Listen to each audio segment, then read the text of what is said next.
నిన్నటి వరకు కార్యక్రమములో మిమ్మల్ని కలుసుకోవడం ఎంతో సంతోషం.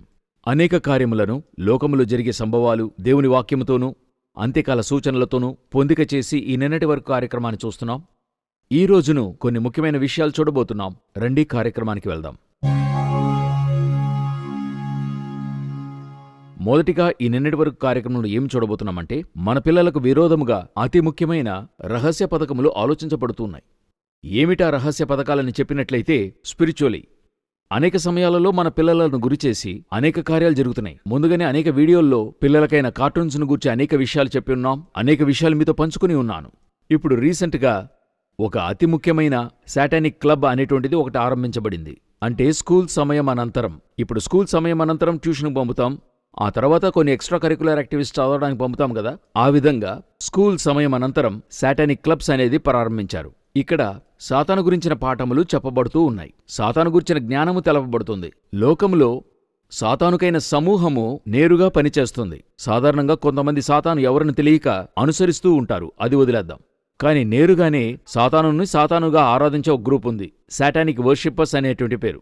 వీరేం చెప్తారంటే, సాతానే జ్ఞానాన్నిస్తున్నాడు. దేనిని బట్టి చెప్తున్నారంటే, ఆదాము హవ్వలు దిగంబరంగా ఉన్నప్పుడు వారి యొక్క దిగంబరత్వం తెలియజేసింది అతనే. అందువల్ల దేవుడు అడుగుతున్నాడు, దిగంబరివని నీకు తెలియజేసింది ఎవరు? కాబట్టి ఆ నిజాన్ని తెలిపింది అతనే అంటారు.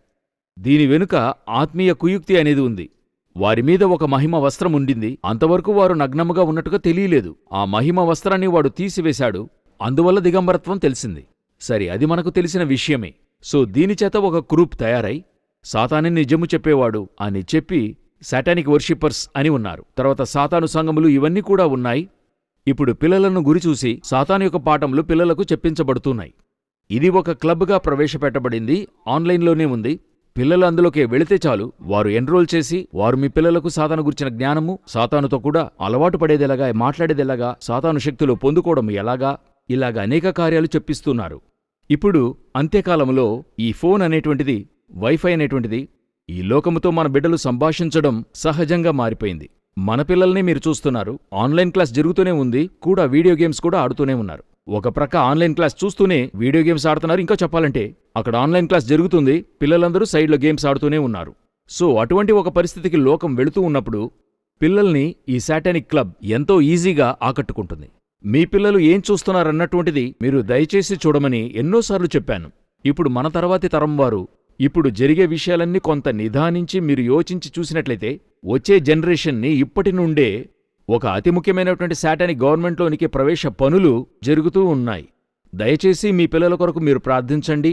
ఎంతో ముఖ్యముగా మీ పిల్లలకు మీరు కావలిగా ఉండండి. అందుకే దేవుడు చెప్పాడు, తిరిగి చెప్తున్నాను, సర్వాధికారిగా ఉండొద్దు, కాపలదారిగా ఉండండి. ఈ సమయంలో ఒక ప్రశ్నకైన జవాబును కూడా చెప్పదలిచాను. ఒక మంచి ఆత్మీయ బిడ్డ తన కుటుంబంలో ఆత్మీయ కార్యములు జరుగుతున్నప్పుడు వాని తల్లిదండ్రులు అనవసరంగా వాణ్ణి సందేహించి చివరిగా తన ఆత్మీయ జీవితం నుండి వైదొలిగేంతగా యోచిస్తున్నంతగా లెటర్ రాశాడు. మీ పిల్లల్ని మీరు నమ్మండి. అందుకే తిరిగి చెప్తున్నాను, సర్వాధికారిగా ఉండదు గాని అధికారిగా ఉండండి.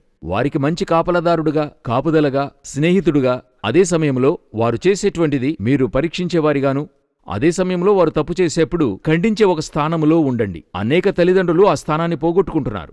దయచేసి మీ పిల్లల కొరకు ఎంతో జాగ్రత్త వహించండి. నేను మరొక విషయాన్ని పిల్లల గురించి చెప్పాలనుకుంటున్నాను.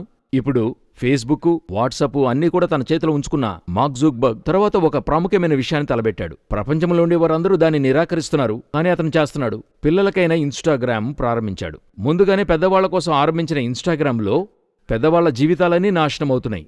అనేక మంది ఈ ఇన్స్టాగ్రామ్లోనికి వెళ్లి బయటకొచ్చేలాగా 1-2 గంటలు వేస్ట్ అవుతుందని, ఈ ఇన్స్టాగ్రామ్ ద్వారా అనేక పాపములు జరుగుతున్నాయి. ఇవన్నీ మనకి తెలుసు. ఇన్స్టాగ్రామ్ ఫాలోయర్స్ అందరికీ ఇది బాగా తెలిసే అవకాశాలున్నాయి. ఇప్పుడు పిల్లలకు కూడా అది అందిస్తున్నారు. ఒక కాలంలో ఈమెయిల్ ఐడి ఓపెన్ చేయాలంటే 18 ఏళ్ళు వచ్చుండాలి. ఆ తర్వాత యూట్యూబ్లోకి వెళ్లాలంటే 18 ఏళ్ళు వచ్చుండాలా. ఇప్పుడు అలా కాదు. ఇప్పుడు చిన్నపిల్లలే లోనికి వెళ్ళగలరు. అడిగితే ఒకే మాట చెప్తున్నారు, మీ పిల్లలు అందులో చూడకుండా ఉండడానికి అందులో ఒక లాక్ ఉంచాము, పేరెంటల్ లాక్ అని చెప్పి. ఇవన్నీ ఐవాష్, కన్ను తుడపడానికైన నాటకం. మన తల్లిదండ్రులు పనికెళ్ళినప్పుడు పిల్లలు ఇంట్లోనే ఉంటారు, ఆన్లైన్ క్లాసులో ఉంటారు. అలాగున్నప్పుడు వారిని పేరెంటల్ కంట్రోల్ చేయలేము. ఈరోజు ఫోనున్న అన్నిటిలోనూ అదెంతో కష్టం. అట్లే కష్టమైతే వాటిని బ్రేక్ చేయడానికైన కార్యాలు యూట్యూబ్లో చెప్పిస్తున్నారు. వాటిని కూడా, అంటే పేరెంటల్ లాక్ ఎలాగ వేయటం అనేది ఉంటుంది, పేరెంటల్ లాక్ ఓపెన్ చేయడం కూడా ఉంటుంది. అలాగున్నప్పుడు దయచేసి మీ పిల్లలు ఏం చేస్తున్నారు, ఏది చేస్తున్నారు అన్నటువంటిది గమనించండి.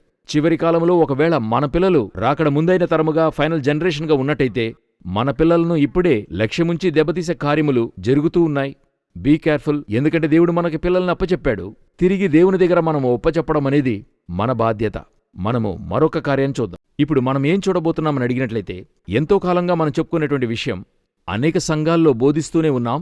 ఇప్పుడు దానికైన ప్రూఫ్ బయటపడింది. ఏంటని అడిగితే, సౌర తుఫాను తగిలి 40 శాటిలైట్లు కాలిపోయాయి. ఎవరివి? స్టార్లింక్ ఇలాన్ మాస్క్ది.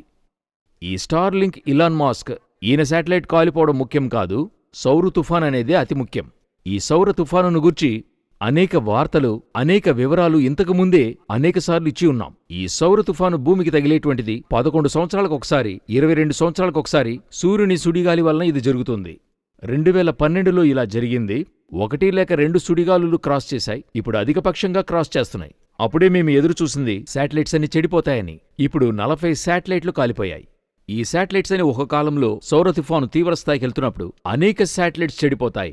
భూమి స్తంభించే స్థలానికి వస్తుంది.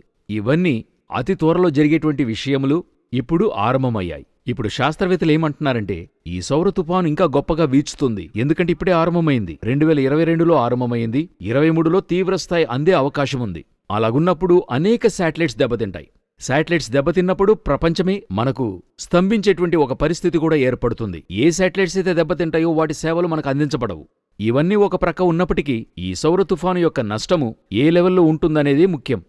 ప్రైమరీ లెవెల్లో ఉందా, అది మిడ్ లెవెల్లో ఉందా, లేకపోతే ఎక్స్ట్రీమ్ లెవెల్లో ఉందా? X1 ఫ్లేక్స్, X2 ఫ్లేక్స్ అని చెప్తుంటారు. ఇప్పుడు మనము X3, X4 అంటే X3 వరకు క్రాస్ చేసి ఉన్నాం. ఆ లెవెల్ అంతా దాటిందంటే మనకే ప్రమాదం కలిగేటువంటి ఒక స్థితి ఏర్పడుతుంది. మనకు ముందుగానే గ్లోబల్ వార్మింగ్ తీవ్ర స్థాయిలో ఉంది. ఇప్పుడు ఇది కూడా చేరుతుంది. కాబట్టి ఇవన్నీ కూడా చేర్చి చూస్తున్నప్పుడు భూమి ఉష్ణోగ్రత పెరగడం 4 నుండి 5 డిగ్రీల సెల్సియస్ పైకెళ్లడానికి అవకాశాలున్నాయి. సో ఈ యొక్క ఎలాన్ మాస్క్ యొక్క స్టార్లింక్ మాత్రం కాదు, ఇంకా అనేక శాటిలైట్స్ కూడా దెబ్బతింటాయి. ఈ సౌర తుఫాను భూమిని క్రాస్ చేస్తున్నప్పుడు అతి గొప్ప విధ్వంసం ఏర్పడడానికి అవకాశాలున్నట్టుగా శాస్త్రవేత్తలు చెప్తున్నారు. మనం ఎదురుచూసినా ముందుగానే చెప్పుకున్నటువంటి కొన్ని కార్యములు మన కంటికి ముందుగా నెరవేరుటకు ఆరంభమయ్యాయి. వీటికైనా అప్డేట్స్ ఇంకా చాలా వస్తాయి. వచ్చినప్పుడు ఆయా కాలఘట్టములో వీటిని గూర్చి మీకు తెలియజేస్తాం. మనము మరొక కార్యానికి వెళదాం. మనం చూసేటువంటిది కరువును గుర్చిన సమాచారం. ఇంతకుముందు శ్రీలంకను గురించి చూశాం. ఇప్పుడు శ్రీలంకను గురించి టీవీలో చెప్పడం ప్రారంభించారు. అంతకుముందే మడగాస్కర్, కెన్యా ఇటువంటి ప్రాంతాలను గురించి మనం చూశాం. ఇప్పుడు కరువు అన్నది ఒక ఏర్పరచినటువంటిదిగా తానే ఏర్పడిందా? ప్రపంచవ్యాప్తంగా ఏం చెప్తున్నారంటే, ఋతుమార్పుల కార్యం వల్ల కరువు వస్తుంది అని చెప్తున్నారు. అయితే ప్రపంచం యొక్క ఈ జ్ఞానులు, పరిశోధకులు ఏం చెప్తున్నారంటే, ఆర్టిఫిషియల్ ఫెమైన్స్, కృత్రిమ విధానం వల్ల ఏర్పడుతుంది అని చెప్తున్నారు. ఏది ఎలాగైనా యేసు చెప్పినటువంటి చివరి కాలముల యొక్క కరువులు తీవ్రస్థాయికి వెళ్లనారంభమైంది, స్టార్ట్ అయింది. ఇప్పుడు పలు దేశాలు వీటికైనా సిద్ధపాటు పనుల్లో లగ్నమయ్యారు. చైనాలో 50% ఆహారాన్ని దాచిపెట్టే స్థాయికి, నార్త్ ఈస్ట్ ప్రాంతంలో భద్రపరిచే స్థాయికి వెళ్ళిపోయారు. అన్ని దేశాలను ఇప్పుడు స్టోర్ చేసే స్థాయికి వెళ్ళిపోయారు. బిల్ గేట్స్ కూడా వ్యవసాయంలోనికి దిగాడు. ఏం కారణమంటే వచ్చేటువంటి క్షామానికి ఇప్పుడే రెడీ అవుతున్నాడు అని మనం చెప్పుకోవచ్చు. సో ఆ స్థాయికి కరువన్నది వేగంగా వెళుతుంది. యేసు చెప్పిన గుర్తులు ఒక్కొక్కటిగా స్పష్టంగానే జరుగుతూ ఉన్నాయి. కాని మనకే ఆ గుర్తింపు రావడం లేదు. ఇవన్నీ వాటికైన చిహ్నము మనము సిద్ధపడాలనే గ్రహింపు రావడం లేదు. ఇటువంటి కార్యములు ఈ చివరి కాలములో బహువేగముగా సంభవిస్తూ ఉన్నాయి. ప్రభువు చిత్తమైతే మరొక నిన్నటి వరకు కార్యక్రమములో మిమ్మల్ని కలుసుకుంటాం. God bless you.